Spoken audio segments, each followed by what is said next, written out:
আল্লাহ রাব্বুল আলামিন সাইয়েদনা নূহ আলাইহিস সালামকে ঘোষণা করে বললেন, ও নূহ নবী, কয়েকদিন ধরে তুমি দেখছো তোমার নৌকার মধ্যে কাফেররা পায়খানা করেছে, নৌকাটা নোংরা হয়ে গিয়েছে। আজকে যাই দেখো তোমার নৌকার অবস্থা কি। নূহ আলাইহিস সালাম গেলেন, দেখলেন পূর্বে নৌকার যা অবস্থা হয়েছিল সব কিছু ক্লিয়ার হয়ে নৌকা এখন পরিষ্কার। নূহ নবীকে আল্লাহ বললেন যে, নবী, নৌকা তোমাকে পুরস্কার দিয়ে দিলাম। এই নৌকার মধ্যে তোমার দলের যারা লোক ছিল, তোমাকে যারা ঈমান এনেছে, তোমার প্রতি যারা আনুগত্য করেছে, আর এক আল্লাহকে যারা বিশ্বাস করেছে, তাদেরকে নিয়েই তুমি নৌকায় উঠো। সুবহানাল্লাহ। আল্লাহ তাআলা কি বললেন?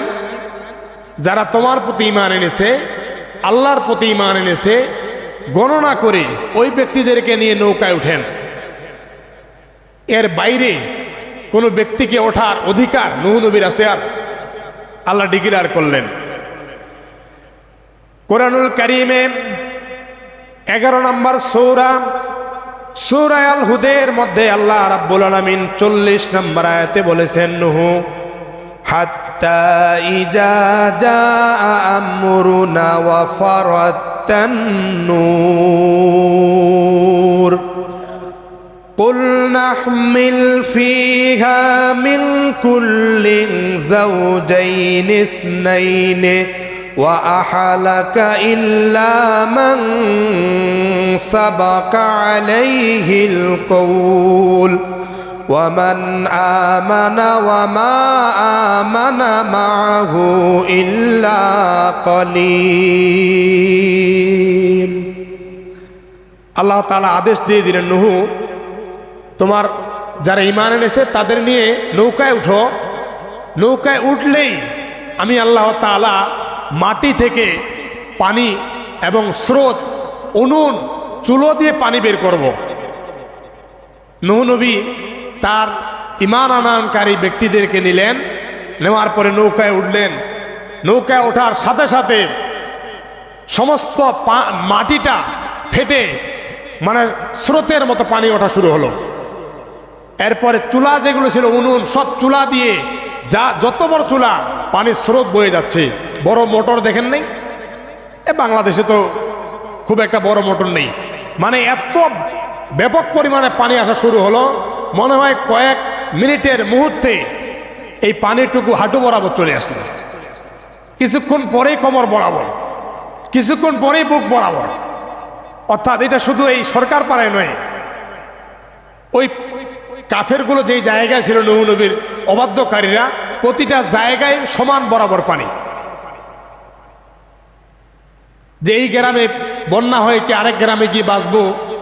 বর্তমান সিলেটে বন্যা হচ্ছে, চট্টগ্রামে বন্যা হচ্ছে, সে মানুষেরা অন্য জায়গায় আশ্রয় নিচ্ছে। এই সুযোগটা আল্লাহ দেন নাই, আশ্রয় নেওয়ার সুযোগ নাই। শুধুমাত্র নৌকাটা বেঁচে যাবে, বাকি সব মরে যাবে। এখন নূহ নবী যখন তার উম্মত এবং জাতিদেরকে, লোকদেরকে উঠালেন, তখন নূহ নবী বললেন, আমরা এই নৌকাটা আল্লাহর নামে স্টার্ট করব। বলেন সুবহানাল্লাহ। কার নামে? প্রতিটা কাজ কার নামে হবে? আমরা কি করি? কোরআনুল কারীমের সূরা হুদের মধ্যে আল্লাহ রাব্বুল আলামিন বলছেন, নবী নূহ আলাইহিস সালাম বললেন যে, নৌকায় আমরা যারা উঠেছি সবাই আমরা আল্লাহর নাম নিয়ে নৌকা চালু শুরু করি। ওয়াকালা রকাবু ফিহা বিসমিল্লাহি মাজরিহা ওয়া মুরসাহা। সুবহানাল্লাহ। বিসমিল্লাহ কার নামে? আল্লাহর নামে। বললেন আল্লাহর নামে আমরা নৌকা উদ্বোধন করলাম, স্টার্ট দিলাম। নূহ নবীর নৌকা যাওয়া শুরু হলো, পানি বাড়তেছে। নূহ নবীর নৌকা কোথায় উঠতেছে? উপরের দিকে। নূহ নবী দেখলেন আমার নৌকা উপরে উঠতেছে। আমার একটা সন্তান ছিলেন, নাম হলেন কেনান। আমি বলেছিলাম আপনাদের, এই সন্তান নূহ নবীর পক্ষে ছিল না, নূহর বিপক্ষে ছিল। বাবাদের সন্তানের প্রতি মহব্বত আছে কিনা? একইভাবে নূহ নবীর মহব্বত তৈরি হয়ে গেল। সে তো নৌকা উঠতে পারেনি, এবং নৌকায় ওঠার অনুমতিও ছিল না। নূহ আলাইহিস সালাম দেখলেন যত পানি বের হচ্ছে তত মানুষ হাবুডুবু খাচ্ছে, আমার নৌকাটা উপরের দিকে যাচ্ছে।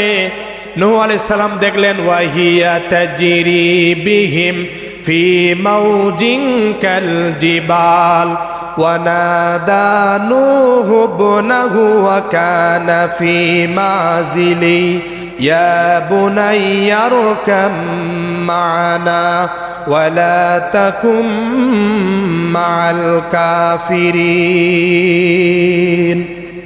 নূহ নবী দেখলেন যে আমার নৌকা পাহাড় পর্বত এরপর চতুর্পাশ দিয়ে নৌকা চলে যাচ্ছে, পাহাড়গুলো আস্তে আস্তে ডুবে যাচ্ছে। নূহ আলাইহিস সালাম তার সন্তানকে ডাক দিয়ে বলতেছেন যে সন্তান, তুমি যদি চাও তাহলে আমার নৌকায় আসতে পারো। যখন দেখলেন যে সন্তান ডুবে যাচ্ছে তখন নূহ চায় আমার সন্তানটাও বাঁচুক। আমার নবী নূহ আলাইহিস সালাম বললেন, ও আমার সন্তান কেনান, আল্লাহ তাআলা যে গজব আজকে দিয়েছেন এই গজব কেউ বাঁচতে পারবে না, শুধুমাত্র আমার নৌকায় থাকবে যারা বাঁচবে তারা, বাকিরা কেউ বাঁচতে পারবে না। সন্তান তুমি আমার নৌকায় চলে আসো, তোমাকে আমি বাঁচিয়ে দিব। নূহ আলাইহিস সালাম বক্তব্য দেওয়ার পরে নূহর সন্তান এত বাঁকা ছিল, তার কথা তো কোনোদিন মানে নাই, বরং প্রতি উত্তর দিয়ে বলেছে, বাবা তোমার নৌকায় আশ্রয় নেওয়ার কোনো প্রয়োজন নাই, কারণ এই পৃথিবীতে অনেক বড় বড় পাহাড় আছে, আমি পাহাড়ের মধ্যে যাব, যে পাহাড়কে অপেক্ষা করে স্রোত উপরে যাবে না এরকম ক্ষমতা আর শক্তি তোমার আল্লাহর নাই। বলে নাউজুবিল্লাহ। অনেক ব্যক্তি কাফেররা এটা বলে যে আল্লাহর অত শক্তি নেই, আল্লাহর এই শক্তিটা নাই, অবিশ্বাস করে আল্লাহকে। আল্লাহর এই শক্তি আছে কিনা? আছে।